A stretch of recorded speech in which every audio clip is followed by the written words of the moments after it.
Hello guys, आप सभी साथियों को एक बार फिर से हमारे यूट्यूब चैनल क्वेश्चन में रोहित चैनल में स्वागत है। तो साथियों, आप लोग कैसे हो? मैं आशा करता हूं कि आप सभी लोग अच्छे होंगे। तो आज की वीडियो में आप लोगों से मैं सीडीपी का टेस्ट लूंगा, स्पेशल सीटेट दिसंबर 2024 एग्जाम के लिए। तो इस टेस्ट में जो टोटल क्वेश्चन होंगे वो होंगे 30 और 30 में से आपको 15 प्लस सही करके दिखाने होंगे। तो मैं समझूंगा कि आपकी तैयारी ठीक ठाक चल रही है। और इन 30 क्वेश्चनों में से आपके जितने भी क्वेश्चन सही होते हैं, आपको अपना रियल स्कोर कमेंट बॉक्स में मुझे ज़रूर से ज़रूर बताना होगा। इससे मुझे ये पता चलेगा कि आपकी तैयारी किस लेवल पर पहुंच चुकी है। और अब आपके पास बहुत ही कम समय बचा हुआ है, तो इन बचे हुए दिनों में आपको ज़्यादा से ज़्यादा प्रीवियस ईयर के क्वेश्चन सॉल्व करने होंगे। और मैं डेली अपने चैनल के माध्यम से प्रीवियस ईयर के क्वेश्चन टेस्ट फॉर्मेट में लेकर आता हूं, जिसमें आप सभी को टेस्ट देना होता है और अपना स्कोर बताना होता है। तो आप सभी लोग चैनल को सब्सक्राइब जरूर कर लें ताकि मेरी डेली की वीडियो आपको प्राप्त होती रहे। और आपको मैं बता दूं कि वही क्वेश्चन बार बार सीटेट में रिपीट होते रहते हैं, क्योंकि सीटेट कई वर्षों से सेम सिलेबस सेम पैटर्न पर एग्जाम हो रहा है, तो सब वही क्वेश्चन बार बार रिपीट होते रहते हैं। तो आप सभी लोग प्रीवियस ईयर के क्वेश्चन ज़्यादा से ज़्यादा सॉल्व करिए। तो चलिए आज का टेस्ट हम स्टार्ट करते हैं और देखते हैं पहला क्वेश्चन क्या है। तो पहला क्वेश्चन आपके सामने स्क्रीन पर आ चुका है। विकास का शीर्षगामी सिद्धांत क्या कहता है? तो आप सभी को बताना होगा भाई इसका राइट आंसर क्या हो जाएगा। विकास का शीर्षगामी सिद्धांत क्या कहता है? तो यहाँ पर राइट आंसर हो जाएगा विकास सिर से पैर की तरफ बढ़ता है। तो ऑप्शन नंबर 3 बिल्कुल करेक्ट हो जाएगा। तो जितने भी लोग ऑप्शन नंबर 3 बताए हैं वो बिल्कुल करेक्ट हो जाएंगे। चलिए भाई अगला क्वेश्चन देखते हैं क्या है। तो अगला क्वेश्चन आपके सामने स्क्रीन पर है। निम्न में से कौन सा स्थूल गतिक कौशल का उदाहरण है? तो आप सभी को बताना होगा यहाँ पर राइट आंसर क्या हो जाएगा। यहाँ पर पूछा जा रहा है स्थूल गतिक कौशल का उदाहरण कौन सा है इसमें। तो यहाँ पर जो है फुटबॉल को धकेलना आपका स्थूल गतिक कौशल का उदाहरण हो जाएगा। पहला ऑप्शन बिल्कुल करेक्ट हो जाएगा। चलिए नेक्स्ट क्वेश्चन देखते हैं। तो नेक्स्ट क्वेश्चन अभिकथन और कारण से दिया गया है। तो चलिए अभिकथन ए और कारण आर को पढ़ते हैं, फिर नीचे सही विकल्प का चुनाव करते हैं। तो यहाँ पर अभिकथन ए दिया गया है कि विद्यालय बच्चे के समाजीकरण में एक महत्वपूर्ण भूमिका निभाता है। और कारण आर दिया गया धार्मिक संस्थाएं समाजीकरण की प्राथमिक कारक है। तो यहाँ पर आपका ए सही है लेकिन आर गलत है, क्योंकि यहाँ पर दिया गया है धार्मिक संस्थाएं समाजीकरण की प्राथमिक संस्था है, तो धार्मिक संस्थाएं नहीं होती है। तो इस तरह से आपका तीसरा ऑप्शन सही हो जाएगा। चलिए अगला क्वेश्चन देखते हैं क्या है। तो अगला क्वेश्चन आपके सामने स्क्रीन पर आ चुका है। जीन प्याजे से रिलेटेड ये क्वेश्चन है। तो यहाँ पर क्वेश्चन दिया गया है जीन प्याजे के संज्ञानात्मक सिद्धांत के अनुसार किस चरण पर बच्चे जटिल समस्याओं के समाधान में तर्क का इस्तेमाल करने में सक्षम हो जाते हैं? तो यहाँ पर पूछा जा रहा है कि किस चरण पर बच्चे जटिल समस्याओं के समाधान में तर्क का इस्तेमाल करने में सक्षम हो जाते हैं। तो आप सभी को पता हो कि वो एज होती है, वो अवस्था होती है औपचारिक संक्रियात्मक, यानी औपचारिक संक्रियात्मक अवस्था होती है, जिसे आप अमूर्त संक्रियात्मक अवस्था भी कहते हैं। वो अमूर्त चीज़ों पर जो है चिंतन करना प्रारंभ कर देते हैं। चलिए अगला क्वेश्चन देखते हैं। तो अगला क्वेश्चन आपके सामने स्क्रीन पर आ चुका है। क्वेश्चन नंबर 5 है ये। तो यहाँ पर क्वेश्चन दिया गया है बच्चे जब नई जानकारी से सामना करते हैं तो वे अपनी मानसिक संरचनाओं यानी स्कीमा का संशोधन कर लेते हैं। जीन प्याजे की शब्दावली में यह प्रक्रिया क्या कहलाती है? तो इसका राइट आंसर हो जाएगा समायोजन। आपका दूसरा ऑप्शन बिल्कुल करेक्ट हो जाएगा। आपको मैं बता दूं कि जीन प्याजे हो गए, लेव वागोत्सी हो गए, हावर्ड गार्डनर हो गए, और आपके ये लॉरेंस कोहलबर्ग हो गए। इनसे जो है खूब क्वेश्चन पूछे जाते हैं, तो आप इनको अच्छे से पढ़कर जाना है। तो अगला क्वेश्चन आपके सामने स्क्रीन पर है। निम्न में से किस संप्रदाय की व्याख्या लेव वागोत्सी ने नहीं की है? आप सभी को बताना होगा। नहीं यहाँ पूछा जा रहा है, निगेटिव है क्वेश्चन है। तो यहाँ पर देखिए सामाजिक अनुबंध अभिविन्यास, ये आपका जो है लेव वागोत्सी ने नहीं की है। बाकी संपस्त विकास का क्षेत्र, निजी वाक पाड़, ये सभी जो है लेव वागोत्सी ने इसको व्याख्या दी है। अगला क्वेश्चन क्या है? अगला क्वेश्चन आपके सामने स्क्रीन पर है। यहाँ पर आप लोग देख सकते हैं लेव वागोत्सी के अनुसार हमारी संज्ञानात्मक संरचनाओं और चिंतन प्रक्रियाओं के निर्माण में महत्वपूर्ण भूमिका निभाते हैं। तो यहाँ पर पूछा जा रहा है कि लेव अगोत्सी के अनुसार डैश हमारी संज्ञानात्मक संरचनाओं और चिंतन प्रक्रियाओं के निर्माण में महत्वपूर्ण भूमिका निभाते हैं। तो इसका राइट आंसर हो जाएगा सामाजिक संपर्कता, यानी ऑप्शन नंबर 2 आपका बिल्कुल करेक्ट हो जाएगा। अगला क्वेश्चन आपके सामने स्क्रीन पर है। लॉरेंस कोहलबर्ग के अनुसार नैतिक विकास के स्तरों का सही क्रम क्या है? तो आप सभी को बताना होगा लॉरेंस कोहलबर्ग के अनुसार नैतिक विकास के स्तरों का सही क्रम क्या है? तो यहाँ पर राइट आंसर हो जाएगा पूर्व पारंपरिक, फिर उसके बाद पारंपरिक, फिर उत्तर पारंपरिक। आपका पहला ऑप्शन बिल्कुल करेक्ट हो जाएगा। क्वेश्चन नंबर 9 आपके सामने स्क्रीन पर है। चलिए क्वेश्चन को पढ़ते हैं। प्रगतिशील शिक्षा सुझाती है कि डैश शैक्षिक नियोजन का केंद्र होनी चाहिए। तो प्रगतिशील शिक्षा सुझाती है कि शैक्षिक नियोजन का केंद्र होनी चाहिए। तो विद्यार्थी शैक्षिक नियोजन केंद्र होना चाहिए। यहाँ पर आपका विद्यार्थी आएगा, तो बिल्कुल करेक्ट ऑप्शन हो जाएगा ऑप्शन नंबर 4। चलिए भाई अगला क्वेश्चन देखते हैं क्या है। तो अगला क्वेश्चन है, यहाँ पर क्वेश्चन आ चुका है। क्वेश्चन दिया गया है, हार्वर्ड गार्डनर के अनुसार एक अच्छा कवि और लेखक होने के लिए एक व्यक्ति में किस प्रकार की बुद्धि होनी चाहिए? तो आप लोग देख सकते हैं कि जो मैंने आपको बताया है कि हार्वर्ड गार्डनर हो गए, लॉरेंस कोहलबर्ग हो गए और जीन पियाजे हो गए, इन सभी से क्वेश्चन खूब पूछे जाते हैं। लेओ अगोत्सी हो गए। तो सभी लोग बताएं भाई, हार्वर्ड गार्डनर के अनुसार एक अच्छा कवि और लेखक होने के लिए एक व्यक्ति में किस प्रकार की बुद्धि होनी चाहिए? तो उसके पास जो है भाषाई बुद्धि होनी चाहिए। आप सभी लोग जानते होंगे कि कवि और लेखक जो होते हैं उनके अंदर शब्द का यानी भाषा बोलने का कितना अच्छा कमांड होता है। तो ऑप्शन नंबर 2 आपका बिल्कुल करेक्ट हो जाएगा। चलिए भाई अगला क्वेश्चन देखते हैं क्या है।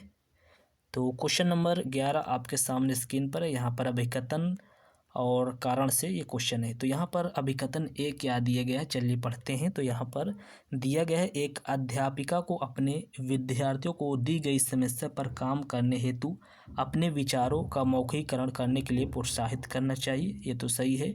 और कारण आर दिया गया है, भाषा और सोच का विकास एक दूसरे से स्वतंत्र रूप में होता है।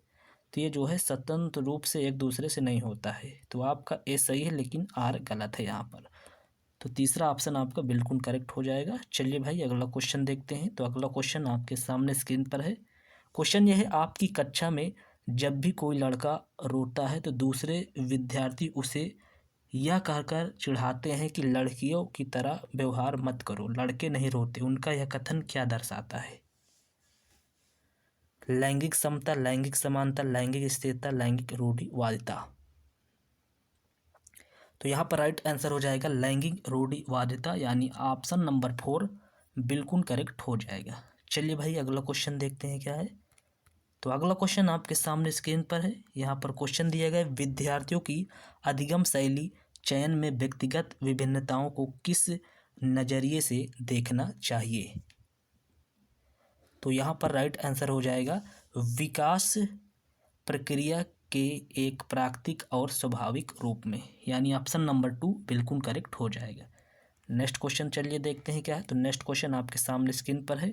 क्वेश्चन नंबर ये 14 है। यहाँ पर क्वेश्चन दिए गए, अधिगम हेतु मूल्यांकन के संदर्भ में निम्न में से कौन सा कथन सही नहीं है? तो आप सभी लोग बताने की कोशिश करें इसका राइट आंसर क्या हो जाएगा। तो यहाँ पर राइट आंसर आपका हो जाएगा मूल्यांकन मानकीकृत परीक्षणों द्वारा करना चाहिए। यहाँ पर नहीं पूछा गया है तो निगेटिव को भाई निगेटिव आपका सही हो जाएगा। बाकी और सभी ऑप्शन पॉजिटिव होंगे, आप लोग पढ़ भी सकते हैं। चलिए अगला क्वेश्चन देखते हैं क्या है। तो क्वेश्चन नंबर 15 आपके सामने स्क्रीन पर है। यहाँ पर क्वेश्चन दिया गया है, शिक्षक द्वारा पूछे गए निम्नलिखित में से कौन सा प्रश्न बच्चों में रचनात्मकता और समस्या समाधान दृष्टिकोण को बढ़ावा देता है?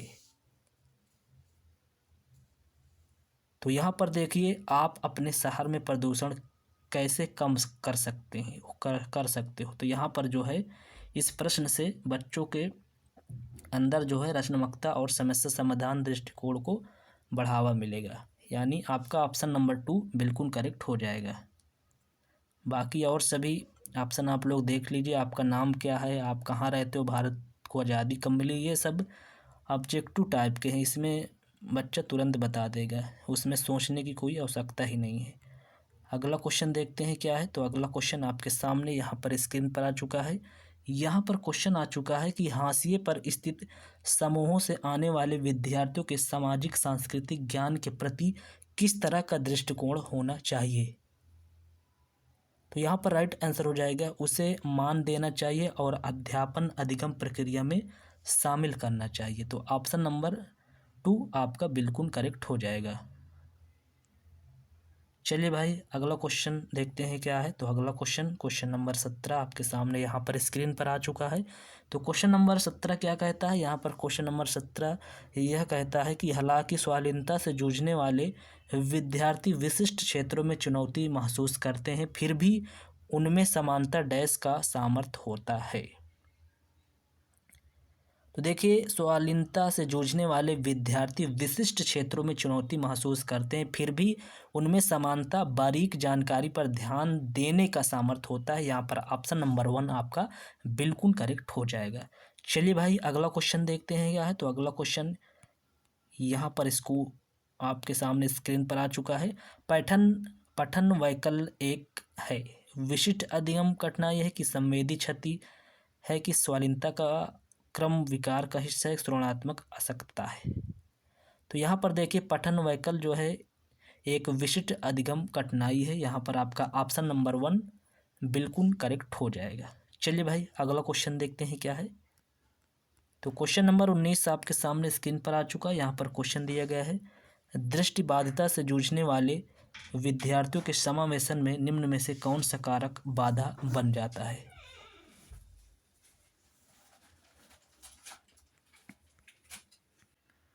तो यहाँ पर क्वेश्चन क्या पूछा जा रहा है कि दृष्टिबाधिता से जूझने वाले विद्यार्थियों के समावेशन निम्न में से कौन सा कारक बाधक बन जाता है, बाधा बन जाता है। तो स्पर्शनीय चित्र ये बाधक नहीं बनेगा आपका, ऑडियो टेप का व्याख्यान ये भी नहीं बनेगा, ब्रेल उपहारशील किताबें ये भी नहीं बनेगा। तो हस्तलिखित आपका जो है ये जो है आपका बाधक बन जाता है। आपका ऑप्शन नंबर 2 बिल्कुल करेक्ट हो जाएगा।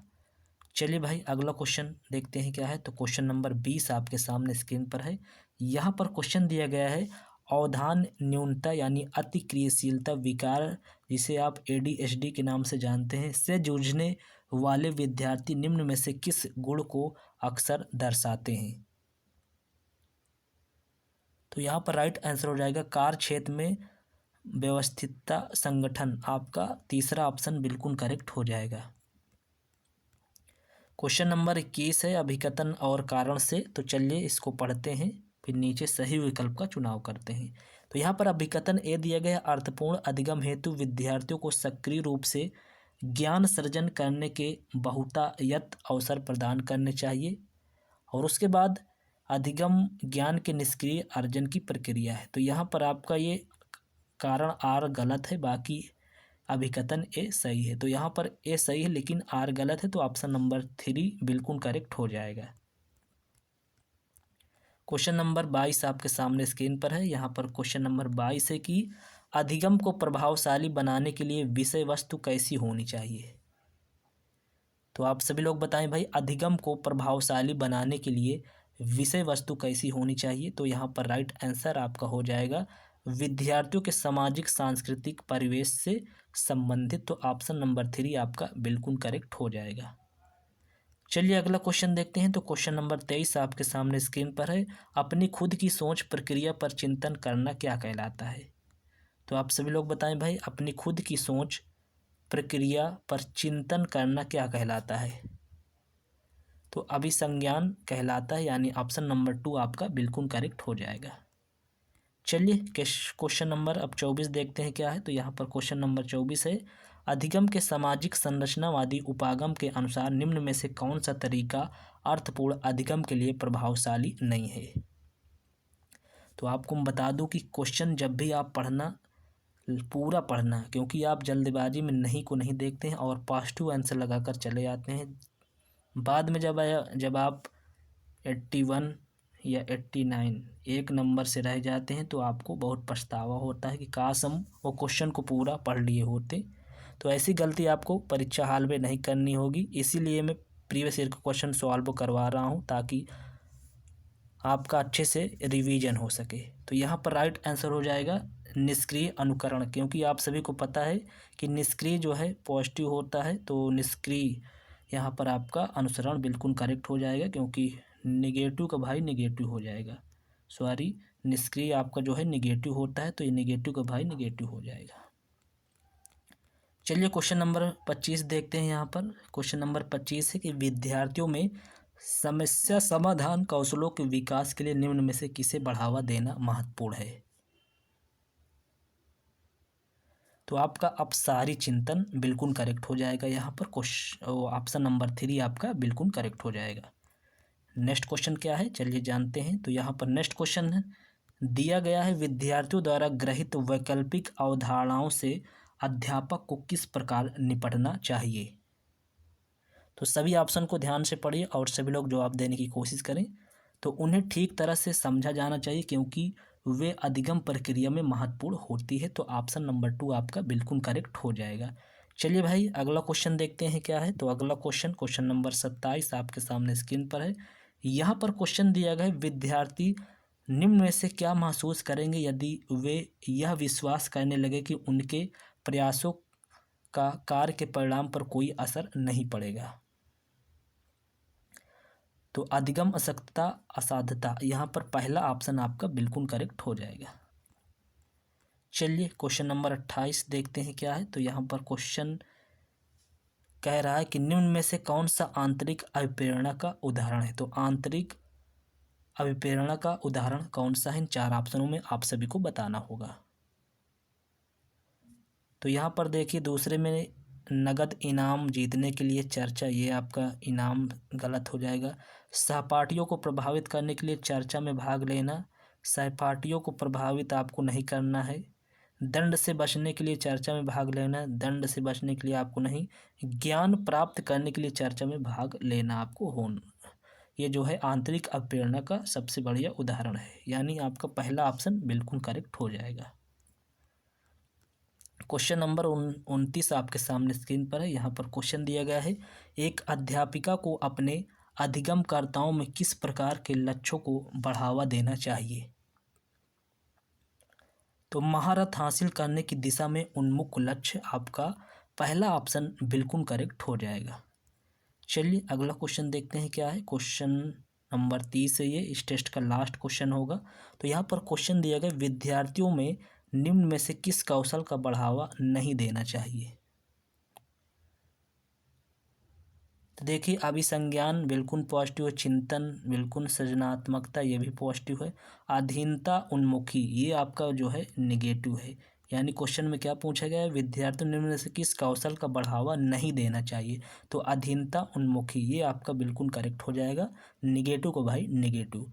तो ये रहे आपके सामने सीडीपी के पूरे 30 क्वेश्चन। तो इन 30 क्वेश्चनों में से आपके कितने क्वेश्चन सही हुए हैं, आपको अपना रियल स्कोर कमेंट बॉक्स में मुझे ज़रूर बताना है। और ऐसे ही डेली प्रीवियस ईयर के क्वेश्चन सॉल्व करने के लिए आपको कमेंट बॉक्स में मुझे बताना, सॉरी सॉल्व करने के लिए आपको चैनल को सब्सक्राइब कर लेना होगा, ताकि मेरी नेक्स्ट वीडियो मिलती रहे। तो चलिए मिलते हैं नेक्स्ट वीडियो पर, तब तक के लिए थैंक यू सो मच।